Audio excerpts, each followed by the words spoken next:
Bonjour tout le monde. Bonjour les papas, bonjour les mamans, bonjour les enfants. Est-ce que les enfants vont bien? Oui. Très bien, merci. Alors ce soir, vous allez assister à la première représentation d'un spectacle écrit par un monsieur anglais qui vivait au siècle XIXe siècle, qui s'appelle Rudyard Kipling. Certains d'entre vous ont peut-être déjà lu les histoires de Mowgli, de tout ça qui se passe en Inde, des éléphants. Oui, alors ce conte que vous allez entendre ce soir, L'enfant d'éléphant, fait partie d'un recueil de contes d'histoires comme ça s'appelle, que l'auteur du livre de la jungle a écrit pour sa fille Joséphine, et il s'adresse à elle, il l'appelle toujours du doux nom de Mieux aimé. Le texte et les mots sont assez originaux. Ils ont été merveilleusement traduits de l'anglais par Robert Dumière et Louis Fabulé, contemporains de l'auteur. L'histoire de l'enfant d'éléphant aujourd'hui sera accompagnée par un théâtre bombe chinois qui est sur cet écran-là. Une forme de théâtre très en vogue du temps de Kipling à Londres et où l'écrivain a longtemps vécu. À l'invitation du Marathon des mots, ce spectacle est une création. Comme je l'avais déjà dit, il s'agit d'une première. Merci, bon spectacle. Je vais vous demander un grand silence.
Imagine-toi, au temps jadis, l'éléphant, oh Dieu aimé, n'avait pas de trompe. Il n'avait qu'un nez noireau, courteau, gros comme une botte, qu'il pouvait tortiller de droite et de gauche, mais pas ramasser des choses avec.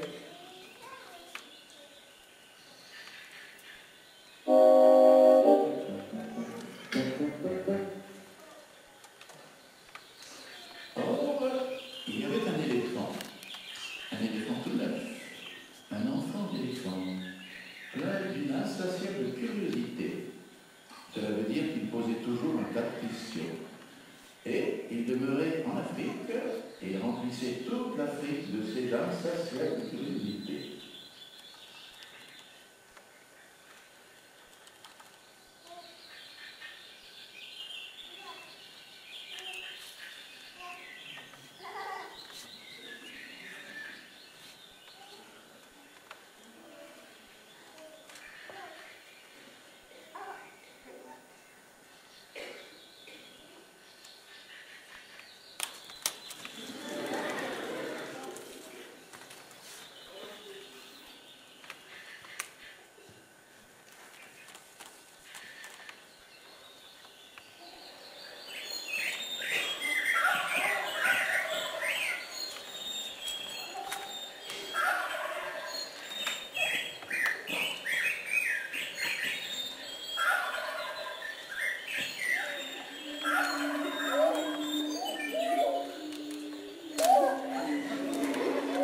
Il demanda à sa grande tante l'autruche pourquoi les plumes de sa fleur poussaient comme ça.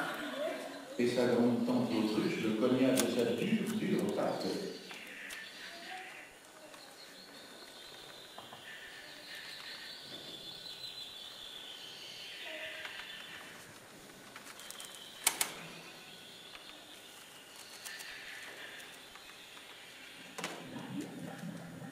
Il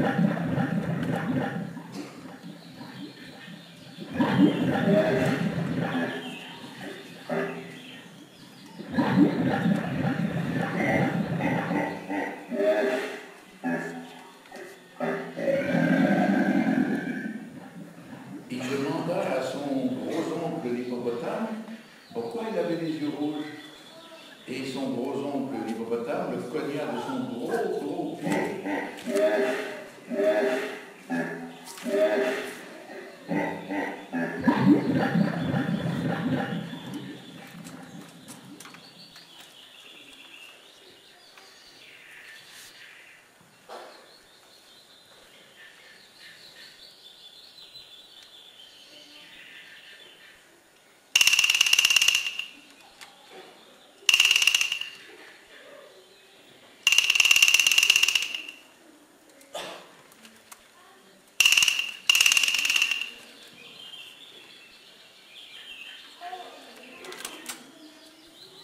Il demanda à sa maigre tante la girafe pourquoi elle avait la peau tachetée.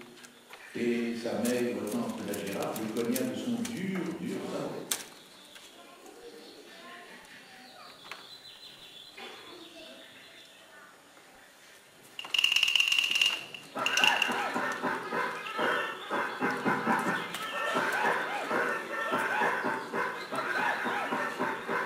Il demanda à son oncle poilu, le babouin, pourquoi les bananes avaient ce goût-là. Et son oncle poilu, le babouin, le cogna du revers de sa main poilue.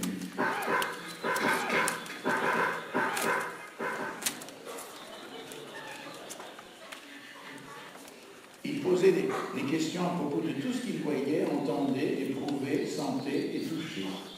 Et tous ses oncles et tantes le cognaient, ce qui n'empêchait pas de rester plein d'une insatiable curiosité.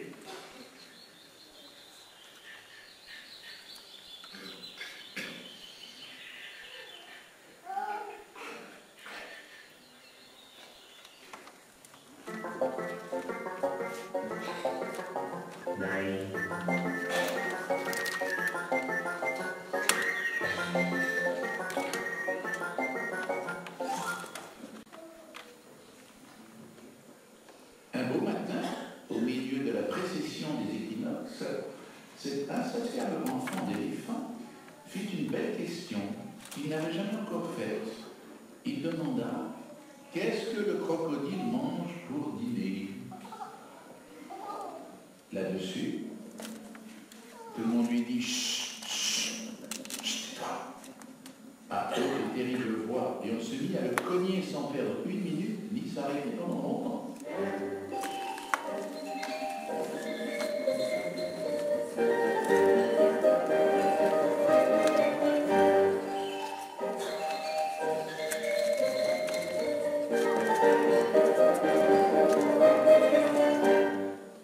Un peu plus tard, quand ce fut fini, il tomba sur l'oiseau Colo-Colo, perché dans un buisson d'épines, et lui dit « Mon père m'a cogné, et ma mère m'a cogné, tous mes oncles et mes tantes m'ont cogné de même pour mon insatiable curiosité. N'empêche que je veux savoir ce que le crocodile a pour dîner. » Alors l'oiseau Colo-Colo dit avec un cri lamentable « Va sur les rives du grand fleuve Limpopo, il est comme de l'huile, gris, vert, et tout bordé d'arbres à fièvre. Cherche là-bas. »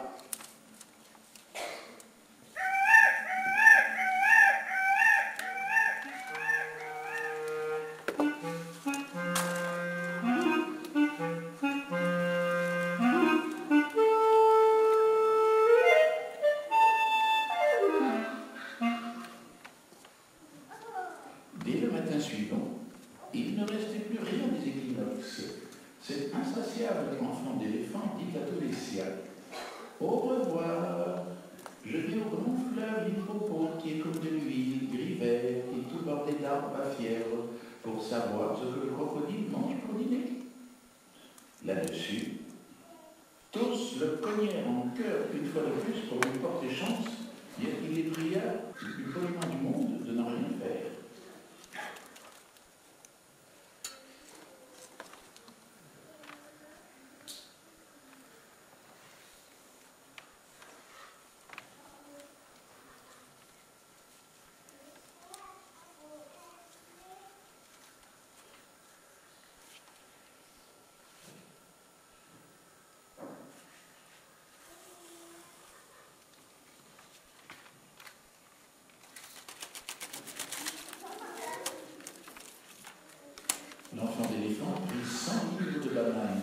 de la petite espèce enflée rouge.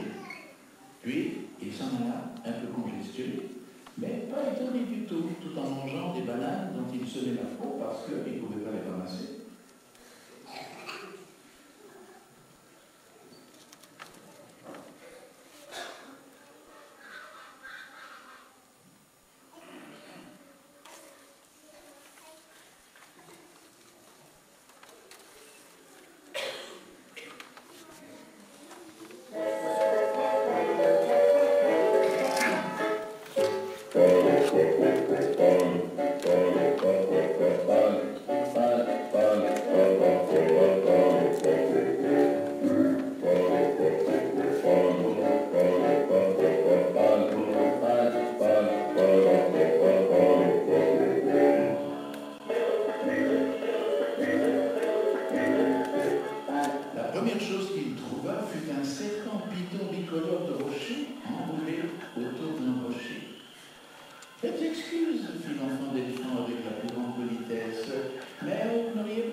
Là-dessus, le serpent python bicolore de rocher se détortilla très vite du rocher et cogna l'enfant d'éléphant de son écailleuse et flottante queue.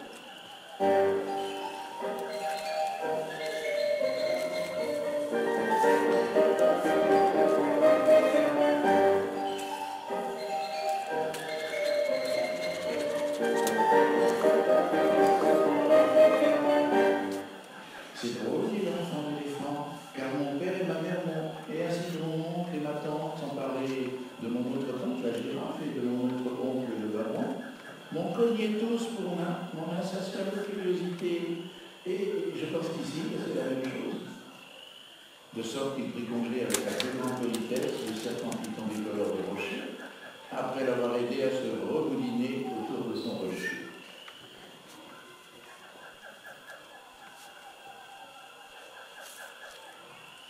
Puis il s'en alla un peu congestionné, mais pas étonné du tout.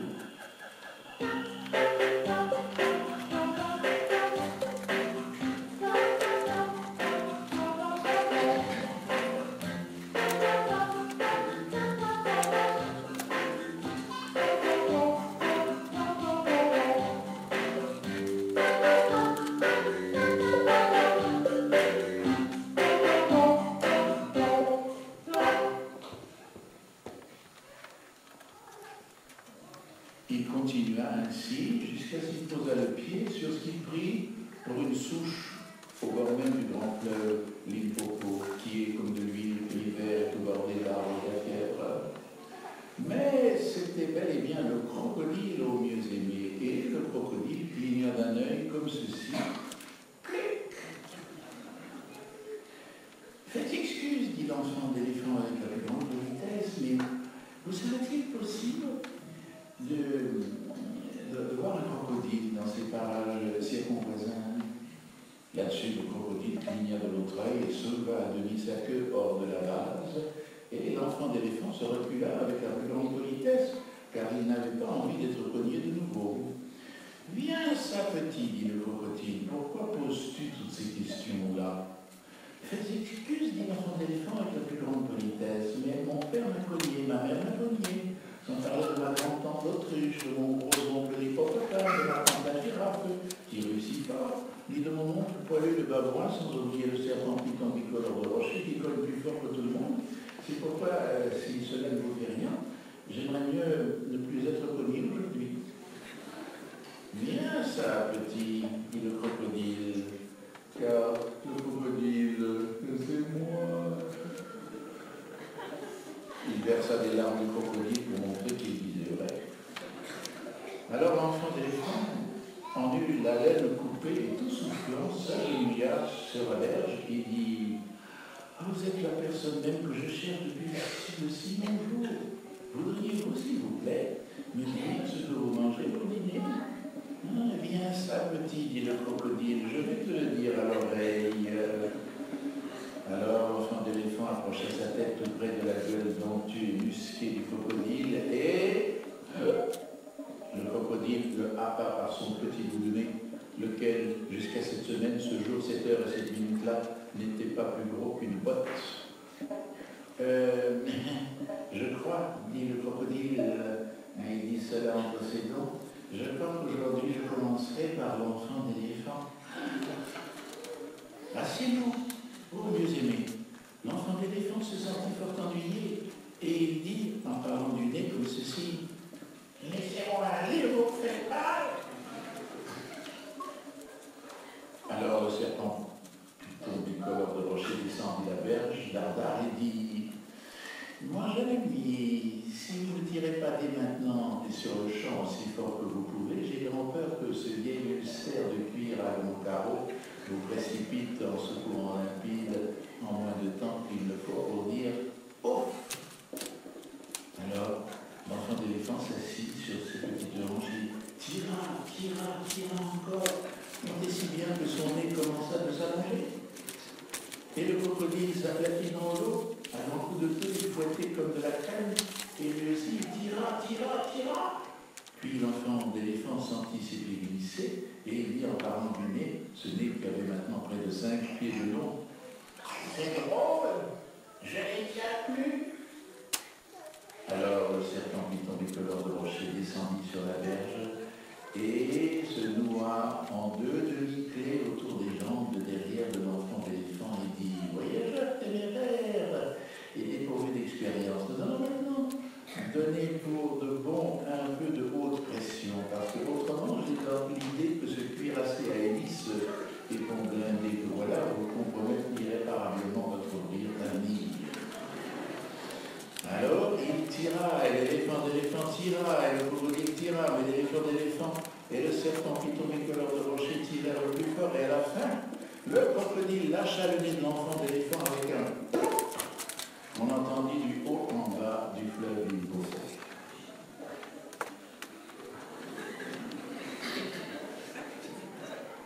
Alors l'enfant d'éléphant s'assit raide et dur, mais il commença à leur dire « Merci » au serpent python bicolore de rocher, et il fut gentil ensuite pour son pauvre nez qu'il laissa pendre au frais dans le grand fleuve Limpopo qui est comme de l'huile gris et vert. Pourquoi vous faites ça dit le serpent python bicolore de rocher. Je m'excuse, dit l'enfant d'éléphant, mais mon nez est vilalement déformé et j'attends qu'il reprenne son calme. Alors, tu attendras longtemps, dit le serpent python bicolore de rocher. Il y a des gens qui ne connaissent pas le bonheur.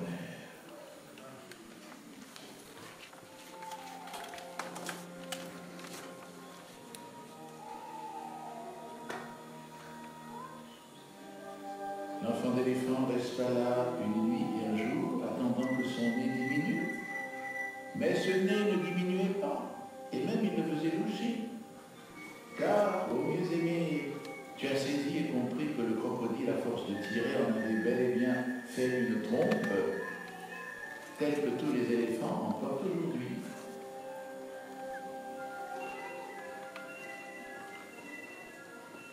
Vers la fin du jour, une araignée vint, qui le piqua sur l'épaule, et avant de savoir ce qu'il faisait, il leva sa trompe et paf, tua cette araignée. Avantage numéro 1, dit le serpent python bicolore de rocher, tu n'aurais jamais pu faire ça avec une petite tronçon de nez.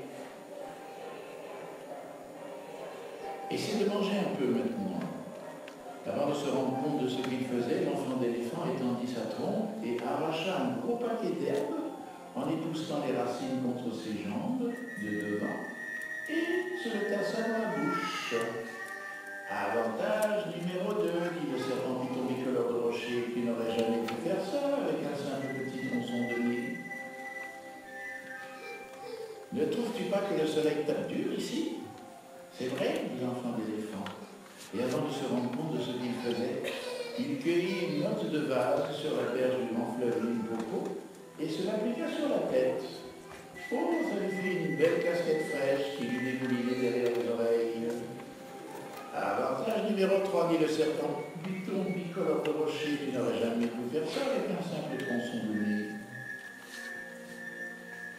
Maintenant, si on te cognait, qu'est-ce que tu dirais? Je t'excuse, dit l'enfant d'éléphant, mais ça ne me plairait pas du tout. Qu'est-ce que ça te dirait de cogner quelqu'un, dit le serpent Buton bicolore de rocher? Ah, ma foi, ça me plairait assez, dit l'enfant d'éléphant. Eh bien, dit le serpent Buton bicolore de rocher, tu trouveras ce nouveau nez que tu as là fort utile pour cogner les gens. Ah, merci, dit l'enfant d'éléphant, je m'en souviendrai. C'est ainsi que l'enfant d'éléphant retourna chez lui à travers l'Afrique en jouant et en frôlant avec sa pompe.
Son excellente famille et sa trompe roulée, il dit « Comment vous portez-vous » Ils furent très contents de le revoir et immédiatement répondirent « Viens ici qu'on te cogne pour ton insatiable curiosité. »« Oh » dit l'enfant d'éléphant, « je crois, mes braves gens, que vous n'y connaissez rien pour la chose de cogner. Quant à moi, c'est différent. Vous allez voir. » Alors il déroula sa trompe et jeta un de ses parents cul par-dessus tête. « Oh, sac à banane!